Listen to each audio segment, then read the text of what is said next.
All right, welcome back to the Property Boys podcast. I'm Antony Malfara. This is Steve Bucciol. And today we have the Senior Vice President of our in-house commercial division, leasing and investments, Wil Irons, on the show today. So before you get into your intro, we're going to kind of touch on the basics when it comes to commercial real estate. We're probably going to touch on the changes that have happened post-pandemic as it pertains to retail and office space, and then get into investing in real estate. Sounds great. So why don't you give us an intro about yourself? First off, thanks for having me, guys. It's a pleasure to be here. First podcast, so hopefully it goes well. It's going to be fine. It's going to be perfect. Let's see how we do here.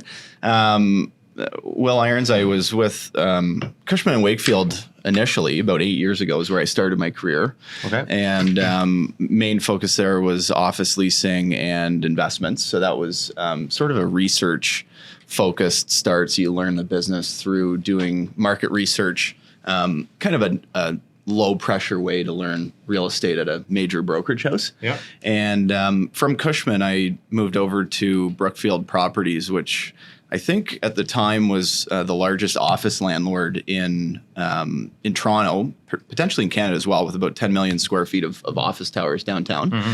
Spent the better part of 6 years with Brookfield, handling their in-house leasing across their office towers and some retail at the path level. So got a little bit of an introduction to retail leasing there too.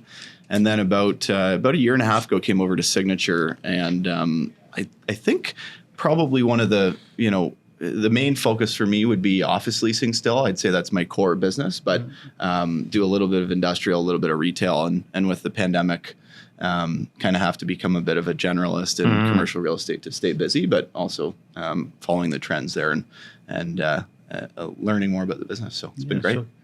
So that's one thing that everybody needs to realize. We're all, as licensed agents, we're all qualified to do retail, residential and commercial, but strictly speaking, you have to really be focused on commercial to be a proper commercial agent, wouldn't you say? And vice versa. Like he asked us today about a residential question, right? Transaction, right? So, and kind of good on you because you could do it too, right? Totally. Big believer that you have to find an expert, especially for real estate transactions. For most people, whether it's an office, residential, industrial, it's going to be one of the biggest purchases or financial commitments that they undertake.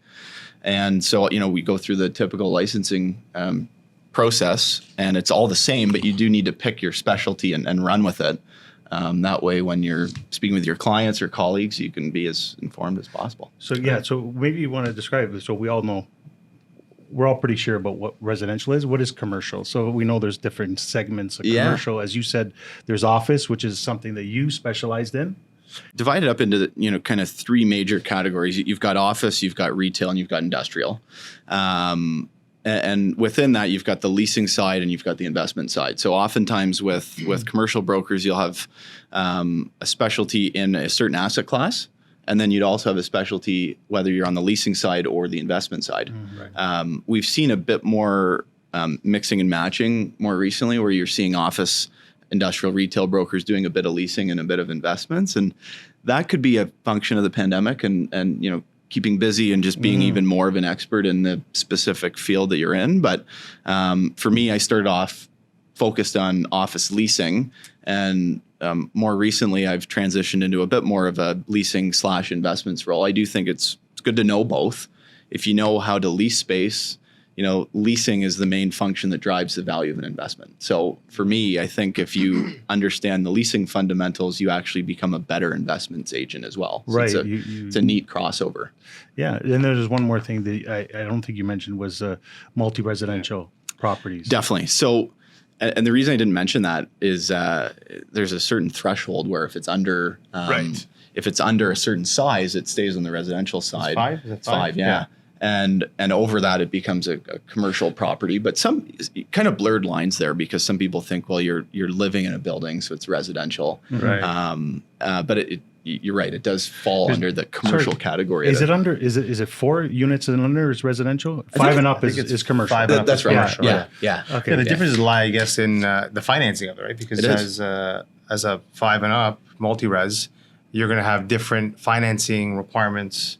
And don't look at it as a business, like the income it generates, the expenses you have, right? Yeah, and that's probably in terms of our audience. A lot of our audience is kind of interested in that. Apartment buildings. Of our clients, like small, like maybe I shouldn't even say 5 and up, but like even like the triplexes, duplexes, which are residential. Yeah. But then you get into some of the smaller, larger apartments. You often start with a duplex or a triplex, and moves into progress into a 12plex or 24. Do you see any of that right now, or do you? Yeah, I have a listing. Speaking of multifaceted brokerage, I have a listing right now for an owner whose major focus has been the GTA, but they own a building out in Perth, Ontario, which is near Ottawa.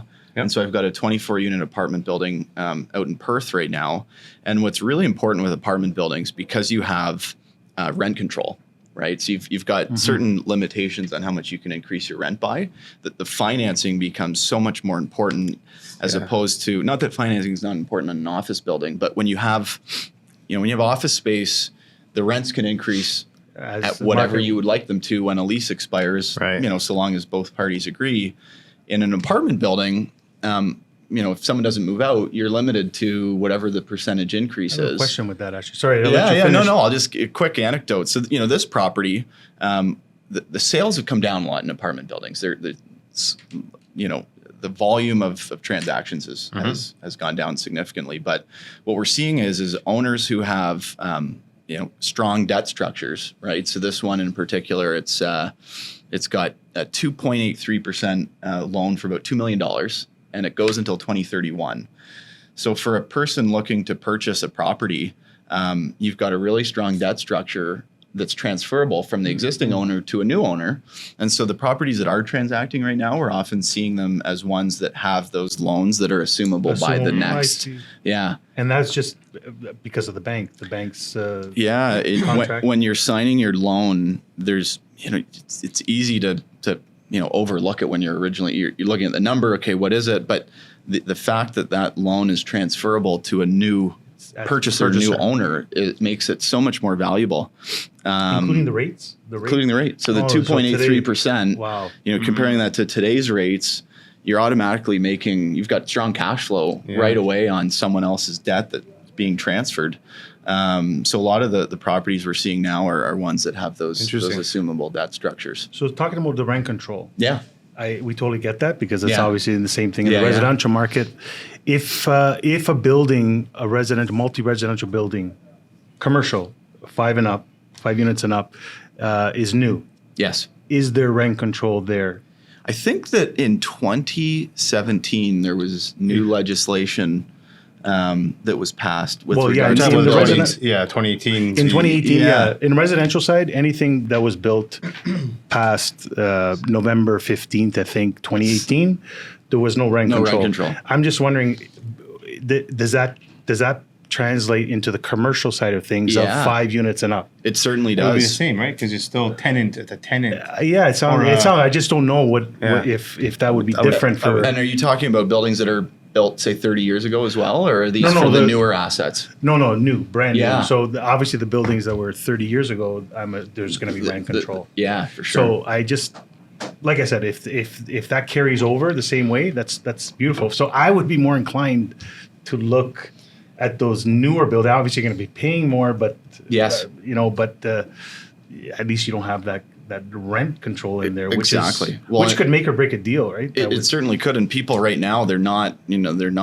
leaving their apartment to go find a different apartment because prices are going up everywhere. So the one constant, if you have a lease, is that you've got certainty that if it's $1,500 a month today and you don't move out, you're only going to have that marginal rent increase. And that gives you some cost certainty in a world where there isn't a whole lot of that. So for owners of apartment buildings, it's just so much more important when you're buying a property that you've got a debt structure on it that guarantees you that cash flow, at least on what the loan portion has afforded you. So I just thought of something. So with rent control, when they're rent control, it's very hard for a landlord to say, you know what, I want to upgrade the kitchen. I want to totally. You know what I mean? I mean that's only going to happen when those tenants move out because now they're open to the market, whatever the market can bear. Yeah. And once that happens, then they can, they can say, I want to put in a nice kitchen because I'm going to get more market rent for it, et cetera. So, But they can do that. If they're doing a major enough renovation, then they can, I think, structure they can you right? mean if If you pull a building Yeah. permit and there's certain Right. there's parameters around if you're there's the term renovicting, which is Right. is often it's hard to define what that means, but effectively someone's saying that they're going to renovate in Yeah. order to evict someone. You don't want to displace a person, No. but at times you do need to go in and renovate your property. Especially if you want to add value and, exactly. and collect more rent. Exactly. Right? But because housing has become so difficult to secure for many people, there's really strong limitations around how you actually can go about doing that. Favoring the tenant, always the landlord-tenant board always favors the tenant. Of course, yeah. Yeah. It's built on Yep. all on about the But tenants for sure. the rent control on apartment buildings is why people are now that were either focusing on the GTA. There was a ton of apartment transactions in the GTA during the pandemic because it was seen as such a stable asset amidst crisis, right? And so people need a place to live. So it was apartment buildings and it was essential service anchored commercial plazas. Mm-hmm. So you have a commercial plaza with a pharmacy, doctors' offices, superstores like Walmart, et cetera. Those were seen as the safest properties to buy. What's interesting is the investors that were looking at those, because there's less sales volume going on in the GTA right now as a result of largely of interest rates, they're now looking at tertiary markets. So the property that I've listed, we're seeing a lot of inquiries from typical GTA investors that are now looking for, as opposed to looking for the right geography, they're looking for the right deal. Cash flow. And so they're cash willing flow. to move to a market that's outside of the GTA that typically they wouldn't look at because the financial fundamentals are there. So changing times. The cap rates in the GTA have compressed so much to the point where if you're buying a building here, looking at what you're going to pay to a lender versus what the building is performing at, there's a gap. And so it's almost a guaranteed, cash flow negative property. And so these tertiary markets, if you look at Barrie, for instance, Barrie is thriving right now. It's thriving from an apartment standpoint. It's thriving from an industrial standpoint. It's even thriving from an office standpoint. We just moved a large office tenant from the GTA, their head office in Newmarket, up to downtown Barrie. And that is, to access a labor pool in Barrie due to people that have moved up there largely from the GTA, now living in the apartment buildings in Barrie, the condos. And as a result, condo rentals and apartment rentals have skyrocketed. And it's interesting that the connection between office, industrial, and apartments, right? Because people need a place to live, but they're also typically living where they work, but now they aren't. Right? They can live in Barrie, but work in Toronto, right? If you don't have to commute as often. So there's this really interesting. Do you see dynamic. a lot? 'Cause I know we talked about this earlier. Do you see a lot of people? Because we heard that a lot of people are coming back to Toronto now from the pandemic. Which ties into your office leasing, I guess. So we could talk about that. Like, what are you seeing in terms of? I've heard a lot about a lot of commercial tenants subletting. The sublet inventory is high. It's there's headlines. It seems like on a weekly basis from the big media outlets, and it's important when you're reading an article, to read the whole thing. to read the whole thing. It's funny. Often the last line of it, if you read the exact story, the last line tells you actually what the intended delivery was. But the headlines are.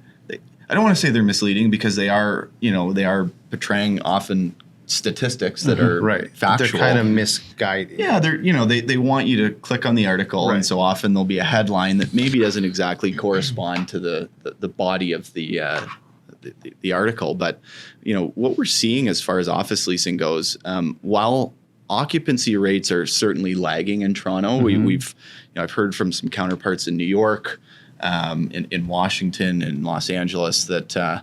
They've had a stronger return to office in person. I've heard New York. I have a friend that does a lot of business and travel in New York. Yeah. New York is pretty much back to normal. It has even in terms of what people wear to the office. Like there's a 100%. difference in between people wear here in California as an example. Yeah. But in New York, it is almost back to normal. I think that's It going to is. sneak back over here too, the same way. Yeah, It's we're- trickling. we're- It's starting now. It is, and Toronto is. If you're in the office leasing world in Toronto, you know that Toronto is the sister market to New York. It what happens to New York makes its way to Toronto a couple years later. Yeah, so- And a lot of the major financial institutions in New York have sizable offices here. Bank of America, Morgan Stanley, and those institutions that have implemented some sort of pretty robust return to the office. They have major offices there, millions of square feet. They're smaller here, but the financial institutions here that really swing a big stick, they haven't come out, the RBCs, the TDs, they haven't come out and Mandates? they haven't come out with a mandate that's as strong as those in New York for sure. But when you're downtown in the Path, on a Tuesday, a Wednesday, or a Thursday, it's busy. It's busy. The lineups at restaurants are there. It's hard to get a reservation at the strongly attended, King Taps of the world and the good spots. And we're seeing big leases getting done. We're seeing, good. Canada Goose, clothing jacket company. They just leased a massive new head office on the waterfront downtown, and that's net new leasing, if you will. It's absorption of office space, and we're seeing big leases that get signed, and it's a positive sign for downtown living. I know tech has kind of had to pull back a bit. Tech was, from 2016 to call it the first quarter of 2020, tech was expanding at just a rapid pace. It was, if a floor came available in a building that Amazon had an office in, Amazon would take it before it even hit the market. Financial services was the same thing. We were seeing banks. We were seeing, professional services companies like Deloitte. They were taking space at such a fast rate. They didn't know what they were leasing it for, but they saw their growth in the future, and they figured, we'll lease it now and we'll continue to grow. Exactly. So it was the right idea. Not being able to predict what would happen, but what we're seeing now is the demand has shifted. We're seeing institutions leasing more space, like universities, language schools. We're seeing lease more space. We're also seeing, there's this cliche saying, but it's very accurate. It's called a flight to quality. And what that means is tenants that were in C and B buildings, whether that's downtown or periphery, are consolidating their offices into AAA assets, the new glass towers, if you will, downtown. I saw a stat I was just reading before I came in here that 95% of the deals that got done in Q4 of 2022 were in AAA buildings. Sorry, just to go back, just for everybody out there, can you describe those? Just a AAA versus an A the different versus classes. So a AAA building would be, if you take a path connected, checks every box as far as parking, as far as, amenities on site. So being on the path is critical. Yeah. Having restaurants, right at the bottom of your elevators is critical. We're seeing an added element that the top buildings will now have, whether it be a co-working space or a flex offering. So a company could book, say you lease 5,000 square feet, but you've got contract staff, and you need to pick up, small square footages for short terms. They've got flexible offerings in the building, bicycle storage, showers. So showers. A building that's So you'll go into an office building that has been fully outfitted with wellness amenities, if you will, and you would think you're at a top tier health club. Right. We're there's a building at corner of University and King, 150 King. They took what was formerly executive parking for a previous tenant that was in the building, and they converted it into a yoga studio, a gym, shower facility that's just there and available for tenants to use. And that building is virtually full right now. And so they've had spaces come available. But when you offer amenities that a tenant can say, okay, I'm going to go to work on Tuesday, Wednesday, and Thursday, and my staff can go and use a gym for free. They can park their bicycles downstairs so they can, bike in from Trinity Bellwoods, have a shower if it's hot in the summertime. There's all these reasons that, have people deciding to go to work now. That in 2019 it was, well, I have to go. And now it's staff are more empowered. And so it's, why am I going? Well, I've got a free gym, I've got this, and I've got that. That could lead to coming to work on Monday and Friday. It certainly could. It certainly could. So you're seeing most of the old. So I guess that's like you said. It's older office space. People in older office moving to the newer office space, which is probably better for post-pandemic, anyways, because of ventilation and all these other reasons. Ventilation has been a huge topic for a couple of years.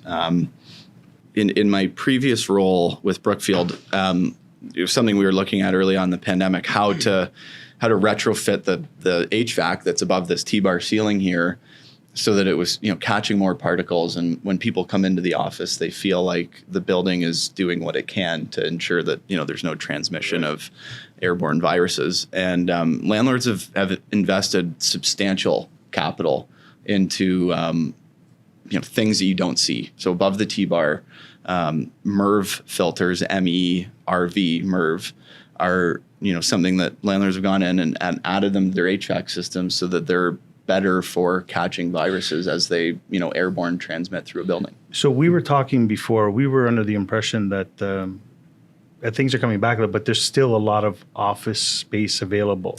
There is. So are we gonna? Do you see down the line that something that we're going to start repurposing those to maybe into residential? It's a great question. So and just to lead into that, Q1 of 2020, before the pandemic, landlords' vacancy was about 1.6%. So Toronto was at an all-time low. There was no space available.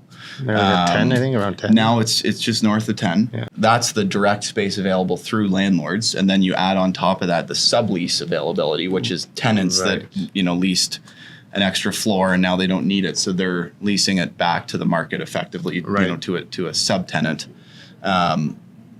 The conversion of office to multifamily is really challenging. And the big reason for that is plumbing. If you look at a apartment building, and if you were to, X-ray the concrete slab, you've got, what's called core drills where your plumbing is going through 20 units on a floor. That means you have 20 kitchens and 20 bathrooms, for argument's sake. On an office floor, you've got one kitchen, different per floor, straight down the building. A couple washrooms, exactly, that go down a plumbing stack that was built when the building was built. The other interesting thing is a residential condo, you may know, but maybe 8.5 feet from slab to slab, ceiling to ceiling, floor to ceiling. You're gonna have in an office building, because you've got the plenum space, which is above the T-bar.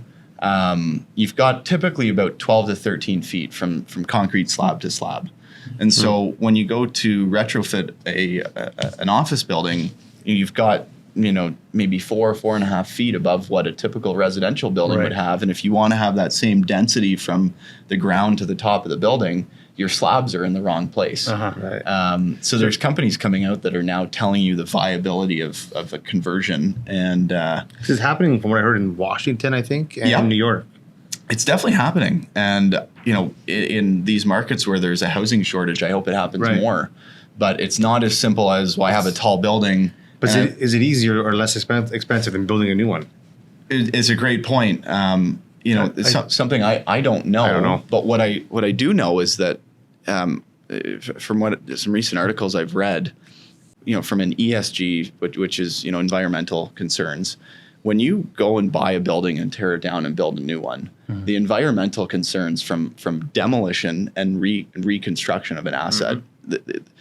Even though you're building, what may be a very environmentally friendly building, the demo and the new construction, the environmental assessments. It's you're talking about a lot of money. Displacement of Earth, I guess. Exactly. So, from that standpoint, you definitely hope that that these conversions can sort of hit the ground running. And I would think that this is a totally different.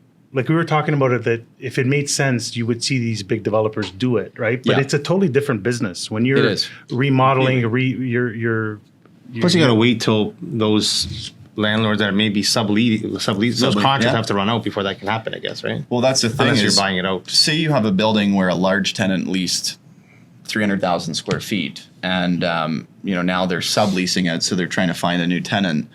That landlord is getting rent for the next 10 or 15 years, so they're not. If it's a That public worried. company or a well-capitalized, private company that's got a good balance sheet, they don't care who's in Right. it. So before any of this kicks in, is going to be a long time. Exactly. And And probably that's far and few between. exactly. But I think where it will happen is in markets that, maybe had strong office tenants at one point and don't anymore. And you've got buildings, an idea to Right. me would be a Hamilton, right? So there's a big downtown, lots of big office buildings. I don't know that Hamilton is going to see the return to office that a center like Toronto would. I think Toronto will continue to come back, but these smaller markets that have traditionally had a lot of office space, and now those people aren't going into work as much, those would be ones to look at from a conversion standpoint, for sure. So from 1.6% vacancy rate to 10% vacancy rate, are people getting office? Are they leasing offices for a song now? You know what? This is a question that every client of mine asks, and for a point we just mentioned, what's happened is landlords, they haven't started to see all of the space come back because there are leases, even though people aren't occupying the space. They're still paying. They are still leasing it, so the leases are starting to roll. We have some substantial banks that are giving space back over the next little while, which certainly generates opportunity. But the big place that we're seeing the deals is on the tenant inducement side. And what a tenant inducement is, it could be a cash allowance the landlord gives to renovate the space. Okay. It could be free rent. And so we're seeing landlords, they're trying to keep their rental rates, let's say as high as they can within reason, but they're buying up their rents by offering a tenant inducement. So what that means is come and lease my office space. You take a 10,000 square foot, that's probably about half a floor in one of the major buildings. Come take half a floor, and we'll write you a check for X dollars per square foot, and you can take that and apply it towards Rent or renovations. Anything that's left over after the renovations, you can apply towards rent. Sometimes they'll allow you to apply it towards furniture, so you can renovate your space. So we're seeing these inducements, along with free rent packages, really creeping up, and so that provides a really big opportunity for a tenant to say they're in a B-class building that's not path connected, HVAC's old, windows are getting old, feels like an older environment. They move to a newer building, take a large tenant allowance, large portion of free rent. And so you get into a brand new space. Maybe you don't have to pay for the build out costs. You get, a long runway of free rent. And by the time you're actually paying rent, more of your staff will be back in the office. You've got this brand new space to help attract them to come back, create some new amenities. And so it's a smart thing for landlords to do, but it's also, it is giving tenants a great opportunity to get in with brand new space, not pay rent for a good period of time. It's not changing necessarily the inventory though, because you're kind of cannibalizing your own, in a sense, like the subleases are what landlords are competing with, Gotcha. right? So say an office building owner has a full floor that's been beautifully built out by a tech company 3 years ago, or maybe 4 years ago at this point. They've now put on the sublease market. The landlord has a floor that's so. They're competing with that sublease availability. So that's forcing landlords now to invest more in the space, spend some capital on improvements, offer these allowances, offer free rent so that they can be competitive with subleases in their very own buildings. So the office has softened a little bit since the pandemic, because of the exodus from outside, people working from home.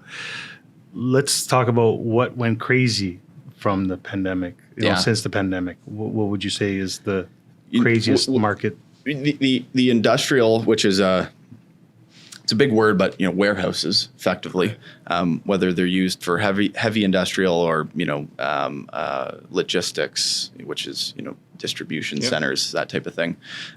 Industrial has just exploded, and the key piece to that is Walmart's, Amazon, e-commerce providers. Their businesses. I don't even know what exponent to use, but they just went crazy. They went crazy. E-commerce went crazy, and the warehouses, the industrial kicked in because And also, because of the supply issues that we've had, they have to carry extra inventory as well. So this is what created more of the demand of the industrial building. Yeah. I know we have 2 clients actually, but one in particular. It was very hard to find an industrial unit for them. Absolutely. It was very, very hard. You're seeing, showings where there's 15 different tenants seeing one industrial space. Yeah, I have a friend that does offers. Industrial, and it's it's leasing, just, even just leasing, right? It's not. What used to be, at Dixie and the 401, that's kind of center ice for industrial properties. If you were at a $5 rental rate, it's gone up 3 times, maybe 3.5, maybe 4, depending on the quality of the building. And you're seeing that in the grocery stores now, where your food has gone up. The price of food has just increased drastically. And the reason for that is if you take, whatever food item it is at the grocery store and trace it back to, the tree that it came off or the field that it was grown in, that supply chain in between, there's just an incredible amount of cost increase in between. And one of the big ones is the real estate, the rent. Right. Yeah. Yeah. So consumers, the people that are renting apartments in Toronto are also, they're buying food at, their Loblaws nearby, and the warehouse in Mississauga that food was at for however long, a week, 2 weeks, whatever it was, that warehouse's rent has gone up. And so, they have to now charge the grocery store, et cetera. Is it truly all cost, or is it also, because we've heard a lot about, the grocery stores inflation and inflation and even just price gouging. Right, for advantage of the environment. Sorry, I got to say something to the price gouging. If you're buying, 90 days out, I agree that if price changes, they're going to change it now. So before they're actually, if theoretically they're gouging, once they deplete their inventory, they're not gouging anymore. They're just, I think it's fair to say that we're talking about the gouging of depleting once they deplete their inventory. Is no longer gouging. Yeah, because they just have supply and demand, right? Look, as an example, they have to react quickly to this thing. Remember, I don't know if you remember a few years ago or many years ago, copper prices went through the roof, and Home Depot did not do the flip right away, and people were buying it and selling it at a profit. Yeah, they were buying right off the shelf. Yeah.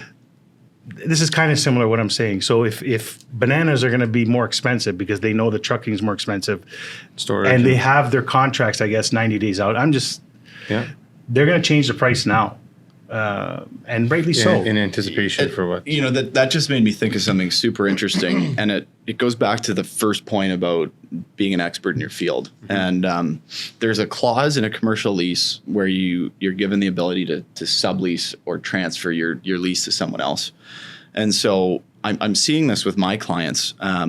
If you signed a lease, let's say 5-6 years ago, at a low rent at $4-5 a square foot in prime, Heartland, Mississauga, and you sign, let's say, a 10-year lease, that lease has actually become an asset if you had a good agent who negotiated a transfer provision or sublease clause that allows you to profit if you were to ever sublease it in the future for a rent that's greater than the rent you're paying. And I've seen leases that say any profit over and above what you're paying goes to the landlord. Yeah. And I've seen leases that were clearly negotiated by a sophisticated broker that say, either 50% or 75 or maybe even 100% of those profits can be retained.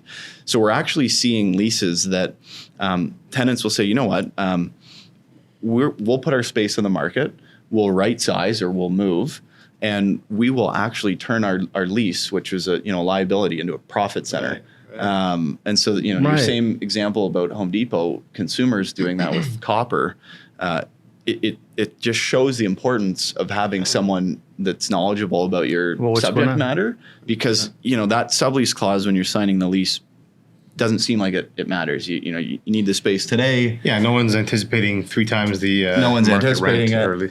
But if you have an agent who knows what they're doing and says, well, in the future, you may need to sublease, and by the way, I want to be the one to help you with that, they're going to be the one that helps you negotiate the most favorable clause. Right. And I've seen a variety of leases And, you certainly look back and give a thumbs up to whoever negotiated the lease that got them the ability to profit, because it's just so much value out of that now. So I would say your clientele, commercial clientele is, I would say for the most part, are businesses. Yes. Correct? Yes. So if you could just name three, if you want, three things that are important whenever you're trying to negotiate a lease. Yeah. So, you would think that it's rent. Mm-hmm. What's funny is rent is I don't want to say it's irrelevant. It's obviously very important, but there's clauses in a lease that are overlooked all the time. And having been on the landlord side, I've seen them be overlooked because I was representing the interests of the landlord. And so, one would be there's a clause called a make good or a restoration clause. And so what that is at the end of your lease term, the landlord will put language into your lease saying you need to do X, Y, and Z before you leave on the earlier of termination or expiry date. And I've seen those clauses state that a tenant will lease a space that's completely raw. It has no leasehold improvements in it. They can build it out. And then on expiry, at the landlord's option, they have to demolish everything that they built and return it to what's called a base building standard. Yep. That would, that could be $20 to $30 a square foot in demolition costs of CapEx at the end of your lease for a property that you're vacating. And again, it goes back to, if you're just signing a lease, you get the lease, you don't have a lawyer, you don't have a good broker, and you just sign it, you need to have that foresight that in 10 years from now, there's significant CapEx. It certainly speaks to, if you have a good agent, they will know to negotiate that clause. And if you don't, it's a 60-page document and it may be overlooked. Yeah. And 10 years from now, 10,000 square foot lease at $20 a square foot, that's a $200,000 mistake. That's crazy. So forget about rent. Forget about $1 a square foot a year on rent. It's so small. It's not small. Sorry. Yeah, it's that. So if your business is unique, or if your space is unique to your business, these clauses are especially critical, because more likely than not, he's going to make you change it. Absolutely. If you're an office tenant or an industrial tenant or a retail tenant, and you invest a lot in your space, you need to make sure you negotiate that you can leave that space either as is, or you need to take, maybe your personal property and your computers, but leave the improvements. Ultimately, the landlord may have to go in and demo them, but if you negotiate it up front, then that's a huge cost that you're saving. Yeah. And, that's one. I'd say another huge one that is missed all the time is what's called an option to extend. And this is not something that's to my knowledge, in residential leasing, because you're protected under, once your 1-year lease expires, you can go on a month. In commercial, if you don't have an option to extend, let's take a multi-tenant facility that's 20,000 square feet. It has 4 5,000 square foot tenants in it. If none of them have options to extend and they all expire, the landlord can go and effectively get rid of all of them and lease it to one single tenant. Right. An option to extend acts as, what I would call an insurance policy, that at the expiry of your lease, it's the tenant's option to stay, and you can negotiate, what the terms are of that extension period, but the landlord cannot kick you out as long as you've got an active option to extend. And I've seen it. I've been a part of it where, there's an office floor of 30,000 square feet. There's a couple smaller tenants, and you're not trying to be a bad landlord, but you do have to accommodate the larger tenant. They're paying you more rent. Right. So they're expanding. Smaller tenant on the floor may have to be displaced or moved to another office. And that has that tenant now having to, suffer the relocation costs simply because they didn't negotiate an option to extend. I have a question with that. Yeah. So when it comes, they have an option to renew. And you got to negotiate a price. What happens when they don't agree? Is there an arbitrator? There's an arbitrator. So at the end of the clause, it's funny. It's like the newspaper articles. Like the last sentence is always the most important, and it's the last sentence in an option to extend. It says, failing agreement, both parties agree that arbitration act of whatever date it was will be implemented. Third party arbitrator, and the rents will be decided based on that individual's perception of the market, using objective comparables and that type of thing. Are they appraisers? Sometimes they're brokers. Okay. Sometimes they could be appraisers. Yeah. So here's the dilemma. At least we're facing with one of our commercial clients. Yeah. The tenant has an option to renew. they're trying to sell it. Yeah. But nobody wants to buy it because of that clause. Because of the option to renew. The option to renew, because they want it for themselves. Got it. So it's really tough. I mean, most people want to come in, oh, okay, that's fine. How long is the tenant there? Oh, the lease is up then. Oh, is there an option to renew? Yes, there is. So that's a great point. When you're buying a property, if your plan is to go in and occupy it, and there's a tenant that's in place, you better check their lease to make sure that there's no option to extend there, because or they may you're doing the lease. You got to make sure you don't put it in there. Exactly. If you're the landlord, it's exactly. So I represent tenants. That's what I've been doing here. I focus on the tenant side of the negotiation.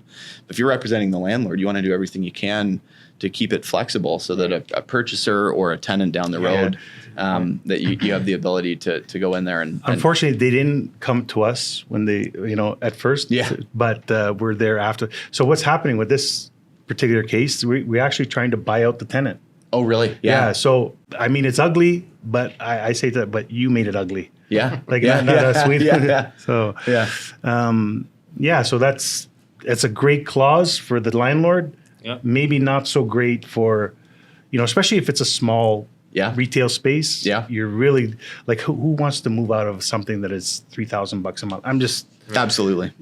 When you're talking about big industrial space, okay, may need to move for whatever reason, but yeah. Anyway, that's a good point. So you have that. That's an important clause. Is there any other? There's one other too.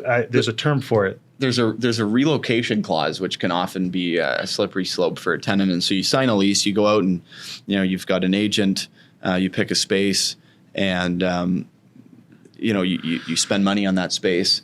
There's a clause that goes into every lease. It's in a landlord's, what they call standard form, and it allows them the ability to relocate you in the building or within, if they own a couple buildings that are connected within the complex.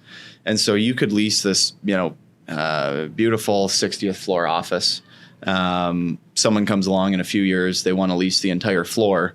The landlord looks at it and goes, we have a relocation clause that allows us to relocate this tenant into any space in the building, so we can move them down to the third floor. And so, there's certain provisions that you would negotiate where, the views are similar. The exposure on the floor to the elevator bank is similar. It's not lower than the 60th floor if you're on the 61st. So again, there's a lot of risk in a lease that's sent to a tenant before it's actually negotiated. If you just sign it, you're leaving yourself open to exposure for your business to be impacted materially. The other thing I wanted to talk about was another thing to negotiate is your time to do your leasehold improvements, correct? Yeah, fixturing period. Sorry, fixturing period. Fixturing I period. got you. So that's important for tenants. So it is. And what do you typically, if you're putting in a clause of a fixturing period, what is it that you're actually paying?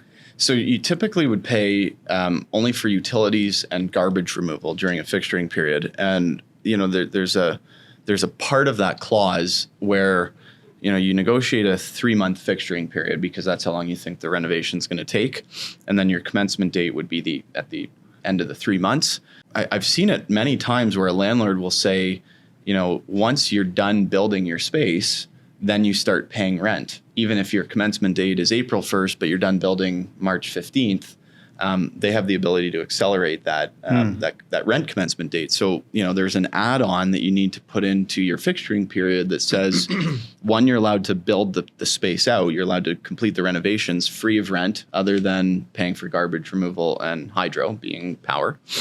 Right. But also, once you've completed your fixturing period, you get to occupy the premises on the same basis, free of rent, until the commencement date. Right. So it's called beneficial occupancy or early occupancy, and it's effectively a free rent period where you're incentivized to complete your renovation quicker because you can get in and run your business.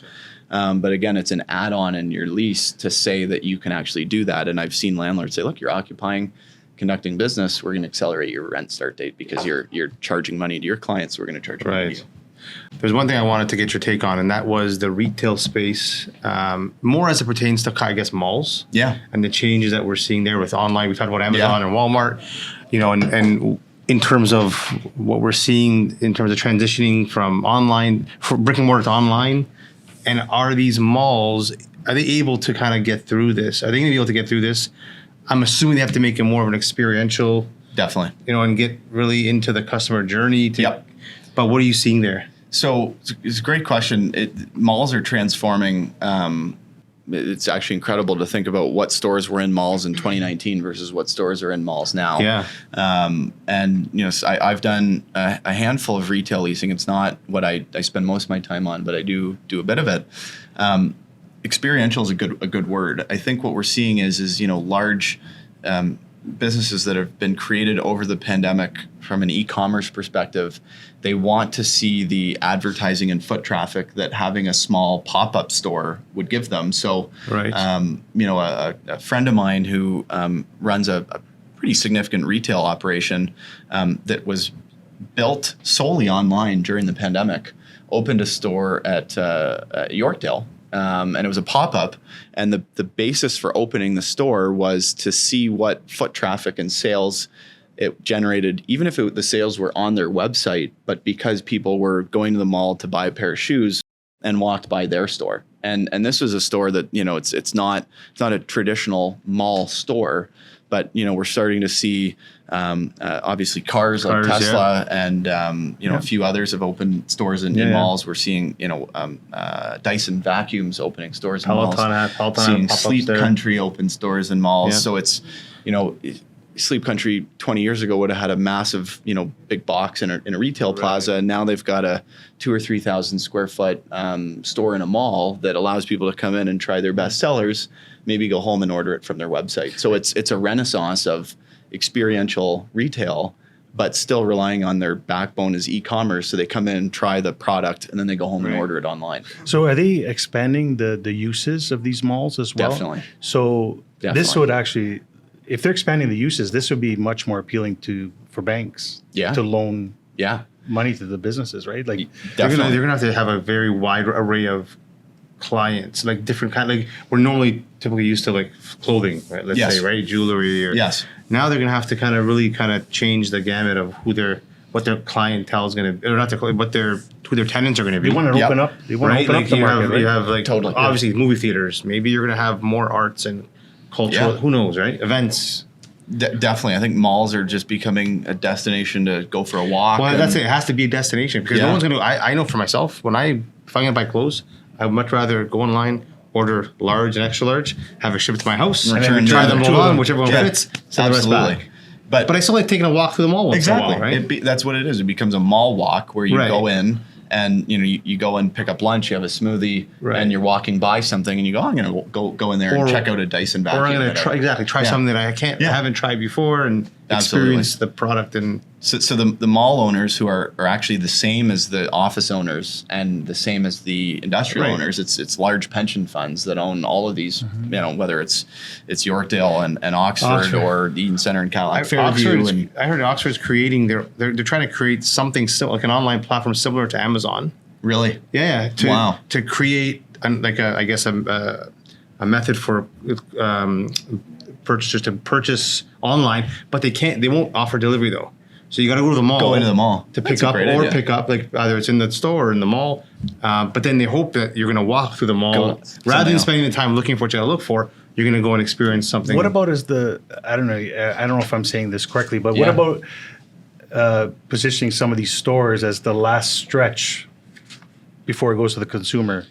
Yeah, like the final mile. The final mile of whatever product. It's an extension of the industrial space. It is. An example of that is, Bed Bath & Beyond recently submitted that they're no longer operating in Canada, and they're in a lot of pretty premium location retail plazas, malls, etc.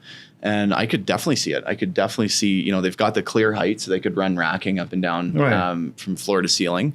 And, it could definitely be a small store at the front and a warehouse in the back. So that's what I mean, the expansion of zoning. Yeah, right. So, absolutely. Yeah. And we're seeing that small bay industrial too. I have a client that leased some space, kind of Leslie in the 401, and they actually took an industrial unit, retrofitted it to be a retail space.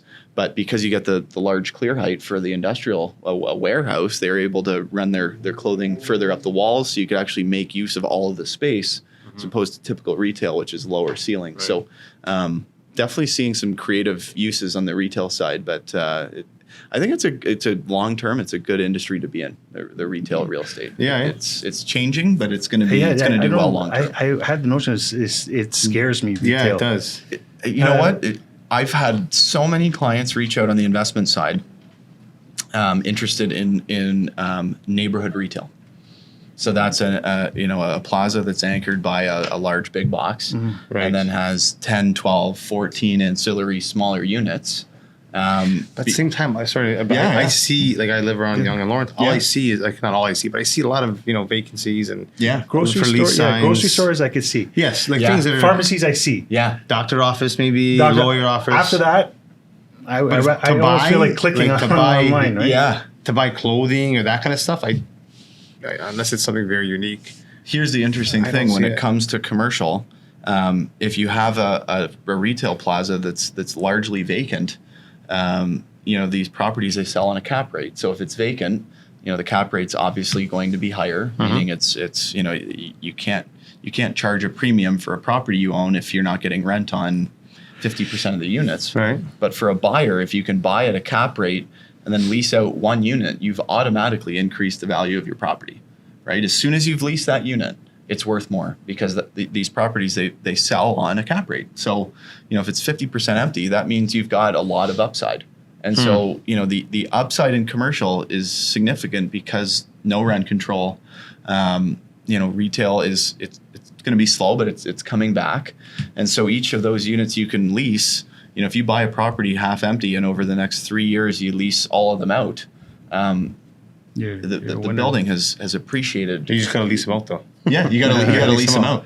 Right. But the thing is, like we were talking about earlier, you offer those inducements up front, so you've got some capital. Right. You get a nice rental rate, and then you sell based on the rental rate, and that's how these commercial owners. I just want to touch on. I just want to touch on one thing. Yeah. Could you tell us a little bit about qualifying for financing in the commercial space? Yeah, that's a tough question to answer right now. I have a property that's conditionally sold, and there's an assumable mortgage on it. But assumable is only insofar as the new buyer has the financial wherewithal to be able to close on it. And so the loan holder, who my client has a mortgage with, is now going through a complete due diligence period with the new buyer, and they have a very strong financial covenant, but they're going through a very, very lengthy process in order to pass that mortgage on, even though there's a commitment that mortgage is going to stay in place for the next however many years, and the new buyer is, at least from what I've seen, financially very capable. I haven't seen the amount of due diligence gone into a process as I have this one in my career. But more so on the big banks, like, what are we talking about in terms of, generally speaking, of a down payment and things like that? Like, and residential typically is 20%, let's say. You're definitely going to be, if you're not putting, I always like, that from a loan to value standpoint, 70% loan means you're putting 30% up. Commercial property, if you're not putting up 30%, you're going to have a lot of issues getting approval. And frankly, it's probably going to have to be more than that. Yeah, I usually hear 35%. 35, yeah. And in commercial, from what there's also a substantial lender's fee as well. Yeah. Looking for that financing. So that's something different from the residential market. Yeah. So you have and what about the rates in general? Are they, like, if we're looking at residential fixed rates at, I don't know what they are now, I think at 4.8% or for commercial, would you see that as the same or typically 1 or 2% higher? Yeah, it's interesting in commercial, it's so much based on one, the term length that you're willing to commit to. I was speaking with someone the other day, and they got a rate from their lender. It was a 3-year rate, and if they were willing to lock in at a 5-year rate, that number, it came down actually a fair bit. And I think the reason for that is these lenders are looking at it and they're going, look, we're at a high interest rate right now. If we can get commitment for a little longer term, maybe we give the business getting that loan a slightly lower number because we've got the longer term commitment. So it's really hard to put your finger on it because it's so much based on their financial capabilities. Yeah, exactly. And whether or not, Right. if you want to do a 6-month or a 12-month open loan It's right different, now, you're going to obviously. pay Yeah. a premium. But there's some people that think that's the way to do it. You bridge the gap, if you will. Bridge loans are, in my business, I'm seeing, business development people from companies that specialize in 2-year loans. It's amazing how many of them inquiries I'm getting to introduce them to my clients. They'll provide a 2-year loan at X, and the whole thing is bridge the gap to a more favorable lending environment. But it's hard to put your finger on it, Yeah. and it's so many variables. I would never, if a client said, "What's the rate?" I'd say, I can't even tell you because I'm probably going to be wrong. Right. We got to get your financial statements. What do your assets look Right, like? it What depends on does the your person. business do? Are you occupying the space yourself? Et cetera? Yeah. There's a lot of things to look at, but Yeah. so generally speaking, what we can say for sure is most likely a higher down payment Absolutely. Yeah. Absolutely. And the and a lender's fee. and a lender's fee, and the higher the more money you put up, the stronger you're going to look to your lender, Right. and perhaps more favorable terms. It's the old expression, put your money where your mouth is. It shows them your capabilities. So it's even more important today. We're Went really over Out time. of the water. Yeah, went over time. Yeah. Thanks for it's the joining us. new equipment. Yeah, we also got new equipment. We're testing out new backdrops. So Yeah. Thanks you're for kind having of the me, first. No, thanks great. for coming. Um, if anyone wants to reach you, they can obviously contact us. If not, what's the best way to get in touch with you? Always active on email. It's Wil with 1L .irons@royallepagecommercial.com, or Yeah. reach out through either of you guys would be Yeah. great. Yeah. So yeah, exactly. So if you missed that, we'll just DM us and we'll provide you the information for sure. Perfect. And if anyone, obviously follow and like, and if anyone found this interesting, please share it to a friend. And we'll see you next time. Thanks. Thanks.